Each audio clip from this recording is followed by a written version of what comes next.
My sister struck our mother so hard she fell down and said, "I should have done this 20 years ago."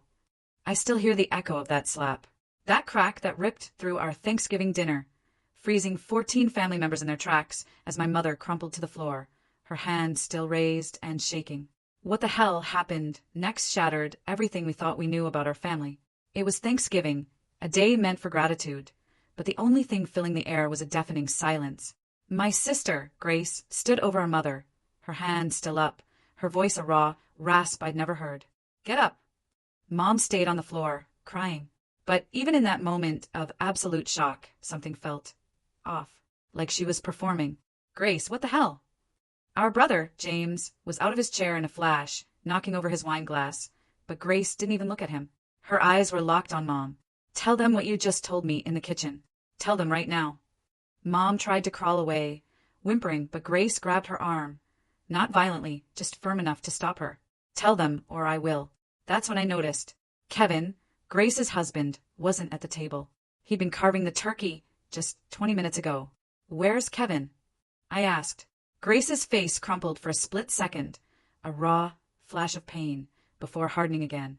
"Mom knows where Kevin is, don't you, Mom?"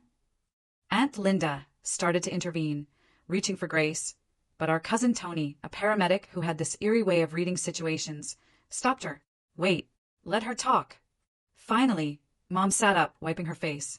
The tears had vanished. "I don't know what you're talking about," she said, that sickly sweet victim voice she always used when someone dared to call her out. Grace laughed, a sound like breaking glass. "You sent him those messages, pretending to be me. You've been texting my husband for 3 months, pretending to be me." James looked utterly bewildered. "What messages? What are you talking about?" Grace pulled out her phone and showed him something that made his face go blank with shock. Then Tony, then me. The messages were explicit, sexual, asking Kevin to meet at hotels, claiming Grace's marriage was over, that she wanted a divorce. All from a number that looked almost identical to Grace's, off by just 1 digit. I found them on Kevin's phone today when he was showering. Grace choked out, her voice starting to break. "He thought he'd been texting me about our problems. He thought I wanted to leave him.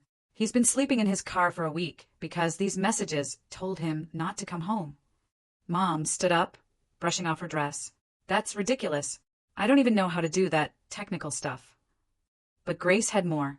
"The phone number is registered to your credit card, Mom. I checked with the phone company an hour ago. You bought a burner phone, and you've been paying $40 a month for it." The table was completely silent. Aunt Linda looked physically ill. "Louise, why would you do that?" Mom's mask slipped then, just for a second, and I saw something I'd never seen before. Pure, venomous hatred directed at Grace. She doesn't deserve him. She trapped him with a pregnancy. My beautiful, successful daughter reduced to a housewife. Grace's son was 4 years old, and she'd quit her nursing job to raise him while Kevin worked. It had been their mutual decision. "You tried to destroy my marriage because I chose to raise my own child." Grace stepped closer to Mom again. "You've been telling Kevin I was cheating, that I had a boyfriend. That's why he believed the messages were real." It all clicked. I remembered Kevin acting strange at recent family dinners, distant, miserable. We'd all just assumed they were having problems. The private investigator found something else, Grace said, and Mom's face went white. "What private investigator?" James asked. "The one Kevin hired 2 months ago to follow me, to catch me cheating," Grace explained. "Except instead of finding me with another man, he found Mom meeting with Bradley." Bradley, Grace's ex from college. The one who'd stalked her for 2 years. The one she'd had a restraining order against. "You contacted my stalker. You brought him back into my life." Grace's voice was rising, a desperate wail. Mom tried to walk toward the door, but Tony, calm as ever, blocked her path. "We're not done here, Louise. The police are already on their way." That's when Mom completely lost it. "She took him from me. Kevin was supposed to be mine. He came to me first at that party 6 years ago. We talked all night until she showed up in that dress and stole him." Everyone at the table looked disgusted. James stood up, his face a mix of disbelief and horror. "Mom, Kevin is 32. You're 58. What the hell is wrong with you?" Mom spun on him. "You always take her side. Everyone always takes perfect Grace's side. She gets everything she wants." Grace pulled a folder from her bag.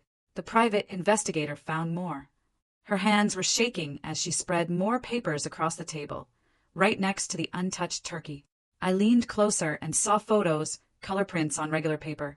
Bradley standing outside Grace's house. Bradley sitting in a car across the street. Bradley walking past the preschool where Scarlett, Grace's daughter, went 3 mornings a week. Each photo had a date and time stamp, going back almost a month. My stomach turned. This wasn't just controlling or manipulative anymore. This was dangerous. This was Mom putting Grace's actual life at risk by bringing back the man who used to follow her home from work, leave notes on her car, and show up at her apartment at 2 a.m. Tony picked up a photo, his face going hard, professional, like he was back on the job. He pointed at the timestamp on a photo of Bradley outside the preschool. October 23rd, 9:15 a.m. Exactly when Grace dropped Scarlett off every Tuesday and Thursday. Mom had given Bradley Grace's daughter's schedule. Grace made a choked sound, like she couldn't breathe. James grabbed her arm to steady her, but she yanked away. Just then, the front door opened. Everyone's head snapped toward the sound. Kevin stood there, coat still on, keys in hand. He looked terrible, like he hadn't slept in days. His eyes went to Mom first, still near the door, then to Grace, tears streaking her face, then to the photos spread out like a crime scene. He walked closer, not saying a word, and picked up one of the photos. His face changed as he looked at it, really looked at it, and understood. He picked up another, then another, and I watched all the color drain from his face until he looked sick. Kevin carefully set the photos down and turned to Mom. She tried her victim face again. Big sad eyes, trembling lip. Kevin just stared. Grace was watching him, desperately trying to read his expression, to know if he believed her now. Kevin's hands curled into fists at his sides. He opened his mouth, but nothing came out. Finally, he said her name, just Louise, in a voice so flat and cold it made me shiver. Mom started to speak, but Kevin held up a hand. She actually shut up. He pulled his phone from his pocket, scrolling, his jaw tightening. He turned the phone toward Grace, showing her the screen. Even from where I stood, I could see they were text messages, the fake ones Mom had sent, pretending to be Grace. Grace looked at the phone, then at Kevin, and her face just crumbled. Not the angry breaking from before, but something worse, like watching someone's heart actually crack open. She started crying for real, her whole body, shaking, hands covering her face. Kevin took a step toward her, then stopped, as if hitting an invisible wall. His hands were still in fists. I couldn't tell if he wanted to hug her or punch something, or both. The space between them felt huge, though they were only 6 feet apart. Grace dropped her hands, looking at Kevin. He looked back at her. For those few seconds, no one else in the room existed.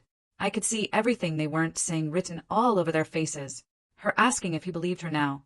Him trying to figure out how he could have been so stupid. Both of them trying to understand how they gotten here. Kevin's face twisted, and he turned from Grace, walking to the window. His shoulders shook. He was crying too. James started to say something, but Tony grabbed his arm and shook his head. We all just stood there in this horrible silence, while Grace and Kevin fell apart in the same room, unable to even touch each other. Then we heard the sirens. Mom's face changed again, dropping the victim act completely. Now she just looked scared. Tony moved to block the front door, instinctively like the pro he was. The sirens grew louder, then stopped right outside. Car door slammed. A hard knock. Police. Tony opened it. 2 officers walked in, taking in our frozen, horrible tableau. One older, gray-haired, the other younger, maybe 30. Both had that calm, professional look of people who'd seen everything.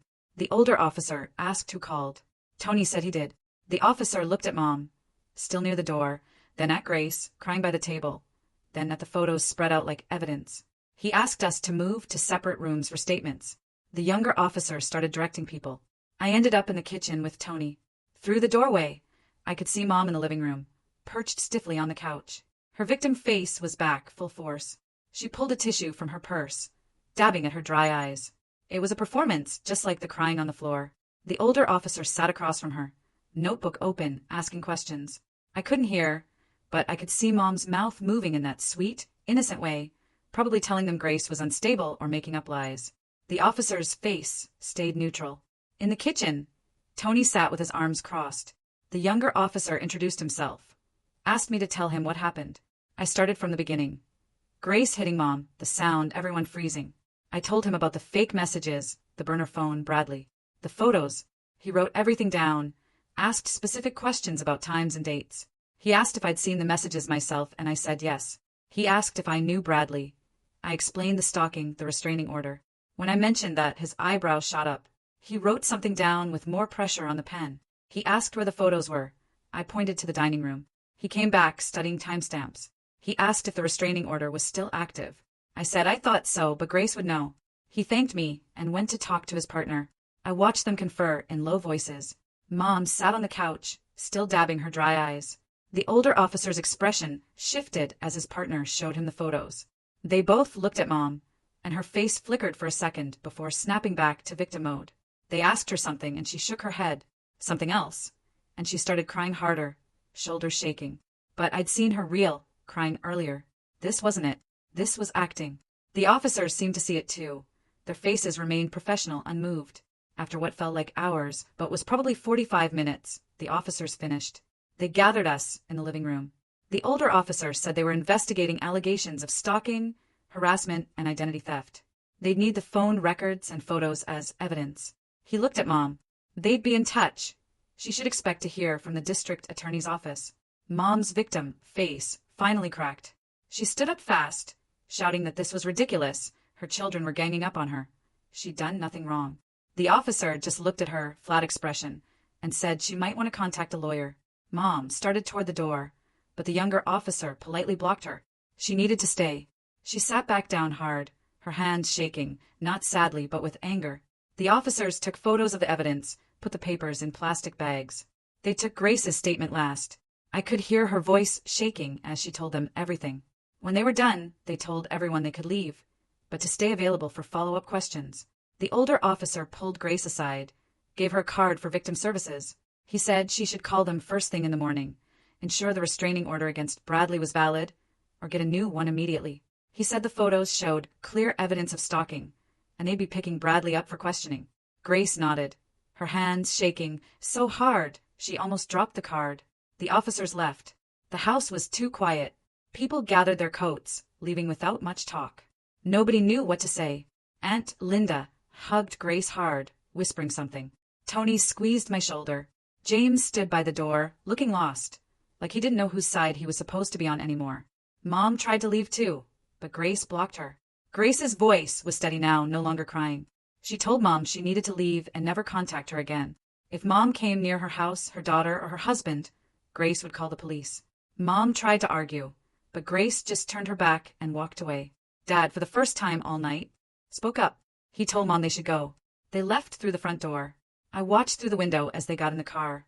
Mom's victim face was completely gone, replaced by something cold and hard. Kevin stood by the window, watching them too. When their car pulled away, he turned to Grace. She looked back at him. They just stood there, staring at each other across the living room that still smelled like turkey and gravy. Kevin opened his mouth to say something, then closed it. He grabbed his coat and headed for the door. Grace called his name. He stopped but didn't turn around. She asked where he was going. My brother's place, he said. Not my car this time. Grace asked if he was coming back. Kevin didn't answer for a long time. Finally, I don't know. And he walked out. I stayed with Grace that night. She shouldn't be alone. We cleaned up the dinner nobody ate, throwing away plates of cold food. Grace moved like a robot, just going through the motions. We didn't talk much. Scarlett was already asleep upstairs, thank God, having spent the evening at a neighbor's house. Around midnight, I found Grace sitting on the floor of Scarlett's bedroom, watching her daughter sleep. Grace's voice was a whisper. I don't know how to explain this to a 4-year-old. How do you tell a little kid that grandma can't visit anymore? That daddy doesn't live here right now?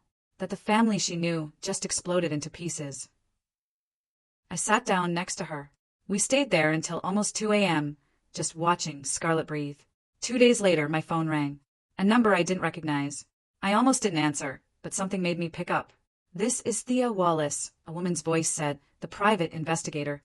I found something in your mom's phone records that involves you specifically. Can we meet for coffee? My stomach dropped straight through the floor. Suddenly, I remembered things I hadn't thought about in years. My college boyfriend, Noah, breaking up with me junior year, out of nowhere. He said someone who cared about me had told him I was cheating. He wouldn't say who. I spent months trying to figure out what I'd done wrong, never once thinking someone had lied to him. I met Thea at a coffee shop the next morning. Younger than I expected, maybe 40, dark hair pulled back, sharp eyes that missed nothing. She slid a folder across the table before I'd even ordered. I opened it and saw printouts of text messages. Messages from a number I didn't recognize. Sent to a number that made my chest tight because I remembered it. That was Noah's number before he switched carriers. The messages said I was sleeping with my study partner. They included photos of me having coffee with him at the campus library, taken from far away, through windows, like surveillance photos. The messages claimed I'd been lying about staying late to study and was actually meeting up with this other guy. My study partner's name was right there, details about where and when we met. All lies, but detailed enough to sound real. Thea pointed to the phone number the messages came from. She showed me the records. It was registered to a prepaid account bought with Mom's credit card 3 years ago. The same credit card she used for the burner phone to text Kevin. Mom had done this before. She'd been doing this for years. I sat there staring at those photos of my 19-year-old self, having innocent coffee with a classmate while my mother took creepy surveillance photos and sent them to my boyfriend with lies attached. Thea said there was more. She pulled out another stack of papers. Facebook messages from a fake profile. It used a stock photo of some random woman and claimed to be a concerned friend. The messages to Noah were even more explicit, claiming I'd confessed to cheating and was just using him. The profile disappeared 2 days after Noah broke up with me. I remembered that breakup so clearly, sitting in his dorm room. Him telling me he knew what I'd been doing. Me, confused, trying to understand. Him getting angrier because he thought I was playing dumb. Me crying, begging him to tell me what he was talking about. He finally showed me one photo on his phone before deleting it. A photo of me with my study partner. I'd thought he was just jealous and insecure. I'd spent years thinking I'd dated someone who didn't trust me, never knowing my own mother had destroyed that relationship on purpose. I drove to James' house without calling first. I needed to know if Mom had done this to him, too. I found him on his back porch at 11 a.m., beer in hand, even though it was a Tuesday. He looked surprised to see me, then resigned, like he knew why I was there. I sat down and asked if Mom had ever messed with his relationships. James took a long drink, staring at his backyard for a while before answering. Sarah, his wife, was staying at her sister's house. Separated. Not officially, but separated. She was tired of him defending Mom, making excuses, choosing his mother over his wife. James said he couldn't stop thinking about his ex-fiancée, Rachel. They'd been together 3 years. One day, she came to his apartment crying and showed him photos someone had sent her. Photos that supposedly proved he was still sleeping with his ex-girlfriend. James swore the photos were fake or misleading. They showed him hugging his ex, but it was at a mutual friend's wedding, just a friendly hug. But someone had taken that photo and others like it, and sent them to Rachel with messages saying he was cheating. Rachel broke up with him that night. He never found out who sent them, because they came from an anonymous email that got deleted. James looked at me, his eyes red from crying or drinking or both. He said Sarah told him yesterday that Mom had called her 3 months ago. Mom told Sarah that James was having an emotional affair with a coworker. Mom said she was worried about their marriage and thought Sarah should know. That's when the trust issues started. That's when Sarah started questioning where James was, who he was texting. That's when their marriage started falling apart. James said he'd been getting weird emails for years from anonymous accounts. Warnings about people in his life, friends talking behind his back, coworkers sabotaging him. He always thought it was spam. Now he wondered if every single one came from Mom. I went back to Grace's house after the police left. The house felt empty, even with us both there. Grace kept opening and closing her phone, like she wanted to text someone, but couldn't figure out who. I asked if she'd heard from Kevin. She shook her head without looking up. The silence between us felt heavy, wrong. We'd never been the kind of sisters who didn't know what to say to each other. Grace finally put her phone down. She told me she needed to go back to work. She'd been doing occasional shifts at the hospital to keep her nursing license active, and she had one scheduled in 2 weeks. I didn't understand why she was thinking about work right now, but I just nodded. 2 weeks passed in this weird fog. None of us really talked. James stopped answering my calls. Dad stayed at a hotel. Grace texted me once to say Kevin was still at his brother's. Then Grace called me at 6 a.m. on a Tuesday, sounding panicked. Bradley had shown up at the hospital. She was working the night shift in the emergency room, and he just walked in through the main entrance like he had every right to be there. Security got him out before he reached her floor, but not before he told the front desk person that Grace wanted to see him again, that Louise had told him Grace missed him and wanted to reconnect. Grace was shaking so hard when she got home she couldn't hold her coffee cup. I drove over and found her sitting on her front porch, even though it was freezing. She kept saying Mom was still doing this, still trying to hurt her, even after everything that happened at Thanksgiving. The police investigation was ongoing, But apparently, that wasn't stopping Mom from contacting Grace's stalker and sending him to her workplace. 3 days later, a thick envelope arrived at my apartment. The return address was from some law firm downtown I'd never heard of. Inside was a letter on fancy letterhead from Mom's lawyer. I read it twice before I understood what it was saying. The lawyer claimed Mom was suffering from early-onset dementia, that she wasn't in her right mind during the incidents, that she needed medical help, not criminal prosecution. I drove straight to Grace's house, not calling first. She was in her kitchen making lunch for Scarlett when I walked in and threw the letter on her counter. Grace picked it up and read it. I watched her face go from confused to red, then white with fury. She threw the letter across the kitchen hard enough that it hit the refrigerator with a thud. Then, she screamed that Mom was lucid enough to pay a burner phone bill for 3 months. Lucid enough to track Kevin's location and plan meetings with Bradley. Lucid enough to create fake social media profiles and send messages at specific times. She can cut the confused elderly woman act. Grace spat, because nobody is buying it. Grace called Thea, the private investigator, that same afternoon. She asked Thea to set up a meeting with Kevin, somewhere neutral, with Thea there as a third party. It took another week before Kevin agreed. We met at a generic coffee shop across town, the kind with uncomfortable chairs and bad lighting. Kevin looked terrible. He'd lost weight, dark circles under his eyes. Grace sat across from him. I sat at a different table, close enough to hear but far enough to give them space. Thea sat next to Grace, notebook open, though she wasn't writing anything. Kevin started talking before Grace could say anything. He told her he believed the fake messages so easily because Louise had been telling him for months that Grace seemed distant, unhappy. Little comments here and there about how Grace wasn't herself lately. How she seemed distracted when Kevin talked to her. How she'd mentioned feeling trapped at home with their daughter. Kevin said Louise planted all these seeds of doubt over family dinners and phone calls. So, when the text started coming, saying Grace wanted a divorce, it seemed plausible. It seemed like maybe Grace had finally admitted what Louise had been hinting at for months. Grace stared at Kevin for a long time before she spoke. She told him she didn't know if she could forgive him for doubting her so completely, for hiring a private investigator to follow her instead of just asking her directly what was wrong, for sleeping in his car for a week rather than coming home to talk to her face to face. Kevin said he didn't know if he could forgive himself either. His voice cracked when he said it, and then they were both just sitting there, crying in the middle of a Starbucks. Thea quietly pushed a tissue box across the table. I watched from my table and felt this overwhelming anger at Mom for destroying something that had been good. Grace and Kevin had been happy before this. They'd been one of those couples that actually liked each other. I needed to talk to Dad. He'd been avoiding all of us since Thanksgiving, and that needed to stop. I drove to his office the next day without calling ahead because I knew he'd make an excuse. His secretary tried to stop me, but I walked past her desk and straight into his office. Dad looked up from his computer, surprised and guilty. I closed the door behind me and asked him why he let this happen. Dad started with the same excuses about not knowing Mom would go this far, about thinking she was just difficult and possessive, but not dangerous. I lost it on him. I told him his job as a husband and father was to imagine it could go this far. His job was to stop it before it destroyed his children's lives. Dad's face crumpled. He looked old, suddenly, older than I'd ever seen him look. He told me Louise had an obsession with Kevin from the moment Grace brought him to a family dinner 6 years ago. Dad had caught Mom going through Grace's phone multiple times, looking at photos of Kevin.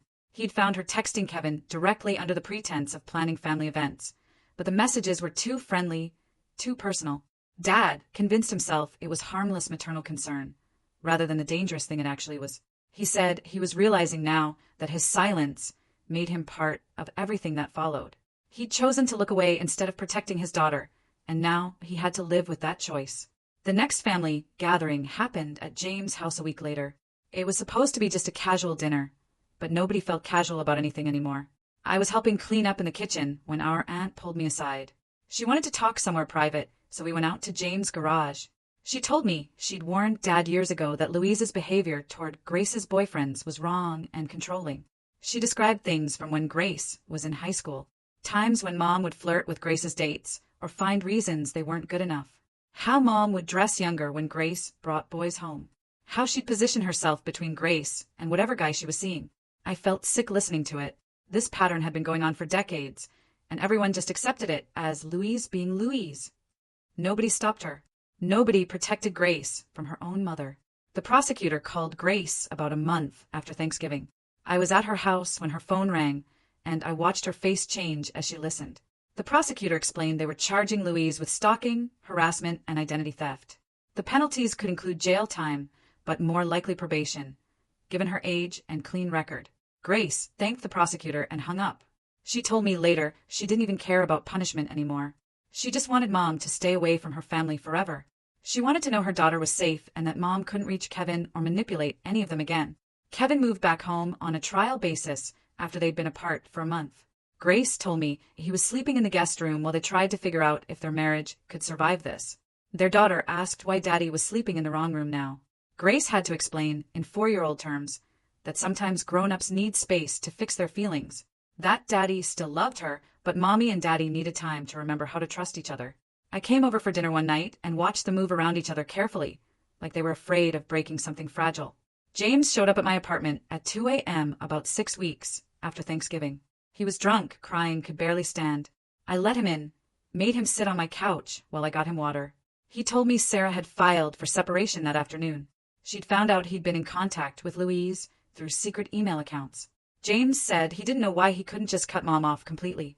He kept making these excuses for her in his head, even though he knew what she'd done to Grace, even though he knew she'd probably done similar things to him over the years. I sat next to him and realized he'd been manipulated his entire life. He was so twisted up by Mom's gaslighting that he still thought he owed her something, despite everything she'd done to our family. I started seeing a therapist 2 weeks after James showed up drunk at my apartment. Grace had been pushing me to go, saying we all needed help processing what Mom had done. But I kept putting it off, because admitting I needed therapy felt like admitting Mom had won somehow. My first session was in a small office with beige walls and a couch that smelled like lavender. The therapist asked me to describe my relationship with my mother. I started talking about the Thanksgiving incident, and she stopped me. She wanted to know about before that, about my childhood, about how Mom treated me growing up. I realized I didn't have many good memories that didn't involve Mom somehow ruining them or making them about her. The therapist wrote something down and asked if I'd ever noticed Mom sabotaging my relationships. I told her about Noah and the fake Facebook profile. She asked if there were others. I sat there trying to remember, and suddenly it was like a dam breaking. My high school boyfriend, who got anonymous letters saying I was cheating. My college roommate, who moved out suddenly after Mom visited and told her I'd been talking behind her back. The job opportunity in another state that fell through after the hiring manager said someone called with concerns about my reliability. I'd spent years thinking I was the problem. That something about me pushed people away. And now I was seeing it was her the whole time. The therapist said Mom's behavior fit the pattern of a narcissistic parent who saw her children as extensions of herself, rather than separate people.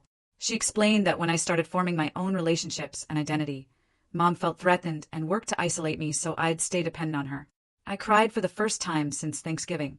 Not angry tears, but the kind that come when you finally understand something that's been hurting you for years. Grace called me 3 weeks after she and Kevin started couples therapy. She sounded different on the phone, tired, but less brittle than before. She told me their therapist was making them do exercises where they had to communicate without attacking each other, and it was the hardest thing she'd ever done. Kevin had admitted in their last session that part of him was angry at Grace for having a mother like Louise, which made no logical sense, but he couldn't help feeling it. The therapist said that kind of honesty was actually progress because they were finally saying the real things instead of the safe things. Grace asked if I thought they'd make it through this. I didn't know what to tell her, because their marriage looked so broken from the outside. But I said if they were both still trying, then maybe that meant something. She went quiet for a minute, then told me Kevin had moved back into their bedroom the night before. Not because everything was fixed, but because they both decided they were tired of sleeping apart while trying to rebuild their marriage. She said it felt strange and familiar at the same time, like coming home to a house that had been rearranged while you were gone. Mom showed up at my office on a Tuesday morning, exactly 4 weeks after the no-contact order went into effect. I was at my desk, working on a report, when the receptionist called. "Someone's here to see you." I walked out to the lobby, and there she was, holding a huge bouquet of roses and a card. Her eyes were already red, like she'd been crying. She started talking before I could react, saying she just needed to apologize, that she'd made mistakes, but she was my mother, and didn't that count for something? My coworkers were staring, and I felt my face get hot with embarrassment and rage. I pulled out my phone and called the police while she kept talking, her voice getting louder, more desperate. She said I was being cruel, that Grace had poisoned me against her, that she'd given me everything, and this was how I repaid her. 2 officers arrived within 10 minutes. I showed them the no-contact order. Mom's whole demeanor changed. She started crying harder, saying her children had abandoned her for no reason, that she was just a mother who loved too much. The officers weren't buying it. They asked her to come with them, and she refused. So they took her arms and started walking her toward the door. She screamed the whole way across the lobby that we'd regret this, that family was supposed to forgive each other, that she'd done nothing wrong. My boss came out of his office, asking if I was okay. I nodded, but I wasn't. I was shaking so hard I had to sit down in the lobby chair where Mom had been standing minutes before. The court hearing was scheduled for early March, for months after Thanksgiving. Grace and I drove there together. Kevin followed in his own car, testifying as a witness. We walked into the courthouse and saw Mom already sitting on a bench in the hallway. She was in a wheelchair she absolutely did not need, wearing a cardigan that made her look frail and old, her hair styled to look thinner than it actually was. Grace grabbed my arm hard enough to hurt. The bailiff called us into the courtroom. Mom's lawyer wheeled her to the front. The prosecutor presented all the evidence, the phone records, the messages to Kevin, the meetings with Bradley, the violation of the no-contact order at my workplace.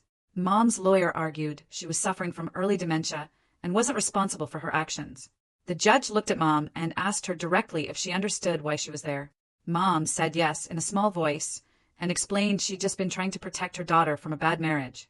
The judge's expression didn't change. He said the evidence showed a pattern of deliberate manipulation spanning months, and dementia didn't explain the level of planning involved. He granted restraining orders for me, Grace, James, and Kevin that would last 2 years. He gave her 2 years probation with mandatory psychiatric evaluation. If she violated any of the orders, she'd go to jail. Mom started crying, saying it wasn't fair, but the judge was already moving on. Dad called me a week after the hearing. His voice sounded hollow. He asked if he could come over to talk. He showed up that evening, carrying a single box of his belongings. He told me he'd filed for divorce that morning, after 35 years of marriage. He was moving into a small apartment across town and wanted to apologize to each of us separately, because a group apology felt too easy. He sat on my couch, looking smaller than I'd ever seen him, and said he knew sorry wasn't enough. He'd watched Mom manipulate and control us for decades and convinced himself it was just her personality, that it was harmless. He'd chosen to look away instead of protecting his children, and now he had to live with enabling everything that followed. I wanted to stay angry at him, but I could hear in his voice that he was genuinely broken. He said he didn't expect forgiveness, but he wanted us to know he was done making excuses for her. He was choosing us now, even though it was decades too late. After he left, I sat in the dark for an hour, thinking about how many people had seen what Mom was doing and done nothing to stop it. My therapist helped me understand that Mom's sabotage wasn't about me being inadequate or unlovable. She explained that people like Louise need to control the people around them because it makes them feel powerful and important. When I formed my own relationships or made my own choices, it threatened her sense of control. So, she worked to destroy anything that took my attention away from her. The therapist said this wouldn't erase the damage Mom had caused, but might help me stop blaming myself for her actions. We worked on identifying the patterns of manipulation so I could recognize them if they showed up in other relationships. She taught me that healthy people don't punish you for having a life outside of them, and that needing space or independence doesn't make you selfish or ungrateful. I started keeping a journal of things I'd accomplished or relationships I'd built despite Mom's interference. Seeing it written down made me realize I was stronger than I'd given myself credit for. The damage was real, and it would take years to fully process. But at least now I understood it wasn't my fault. 6 months after Thanksgiving, Grace and Kevin renewed their vows in a small ceremony at a park near their house. It wasn't about pretending the damage hadn't happened, or that everything was perfect now. It was about choosing each other again, with full knowledge of how fragile trust could be and how much work it took to rebuild it. Grace wore a simple blue dress. Kevin's hands shook when he put the ring back on her finger. They'd written their own vows, and Grace's voice broke when she promised to never let anyone come between them again, even family. Kevin promised to trust her enough to ask questions instead of believing the worst. Dad was there, looking uncomfortable in a suit that didn't fit right anymore. James came alone, because Sarah was still deciding about their marriage. Scarlett stood next to her parents in a flower crown, asking why everyone was crying. When Grace and Kevin kissed, everyone did cry, because we all knew how hard they'd fought to get to this moment. The ceremony lasted maybe 20 minutes, but it felt more real than their original wedding 6 years ago, when none of us knew what Mom was capable of, or how much damage one person's obsession could cause. We gathered for Thanksgiving 1 year later at my apartment, because Grace's house still felt contaminated by last year's memories. I'd spent 2 days cooking and cleaning, wanting everything to be perfect, even though perfect wasn't really the point. Dad arrived first, carrying wine, looking nervous, like he wasn't sure he'd be welcome. Grace and Kevin came with Scarlett, who'd grown at least 3 inches and wouldn't stop talking about her preschool teacher. James showed up alone, because Sarah had decided to stay with her sister, while she figured out if their marriage could survive his months of secret contact with Mom. We sat around my small dining table that barely fit everyone and passed dishes without mentioning the empty chair where Mom would have sat. Scarlett asked where Grandma was, and Grace told her simply that Grandma was sick and couldn't visit anymore. No one corrected her or added details because Scarlett was 5 now, and that was enough truth for a 5-year-old to carry. We talked about normal things like James' new job and Dad's apartment and Kevin's promotion at work. The conversation felt lighter without Mom's presence, like we could finally breathe without waiting for her to turn something innocent into ammunition. Nobody brought up the court case, or the restraining orders, or the divorce. That absence of her poison spreading through every interaction felt like the healthiest thing we'd done as a family in years. We were just existing together, damaged but trying, broken but not destroyed. Have you ever had someone in your life who seemed to just thrive on chaos, always trying to control everyone around them? What was your breaking point? Let me know in the comments below.